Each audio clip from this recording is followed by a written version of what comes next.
Hi friends, నేను టబ్బులో దోసకాయ చెట్టు పెట్టానండి. అంటే నేను పెట్టలేదు, కిచెన్ వేస్ట్ వేసేటప్పటికి దానిలో గింజలు ఉండి వచ్చినాయండి. చూడండి ఎంత బలంగా కాయ ఎంత బాగుందో. చూడండి ఎలా కాసినాయో. చిన్న మండ వేసానండి, ఎక్కువ కూడా అల్లుకోవటానికి లేదు అవకాశం, కానీ మంచిగా కాసినాయండి. కాయలు కూడా చాలా బాగా ఉన్నాయండి. ఇక చూడండి, ఇట్లా ఈ మనకి వచ్చిన చెట్టుని కూడా పోనేవనండి. ఇట్లా కిచెన్ వేస్ట్లో వచ్చేది దోసకాయ చెట్టు అయితే నేను ఎక్కువ పెట్టను. కిచెన్ వేస్ట్లో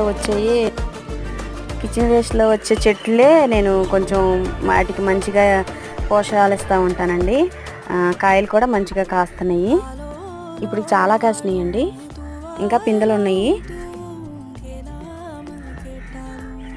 అన్ని రకాలు పెట్టుకుంటేనే మనం వారానికి వచ్చేటప్పటికి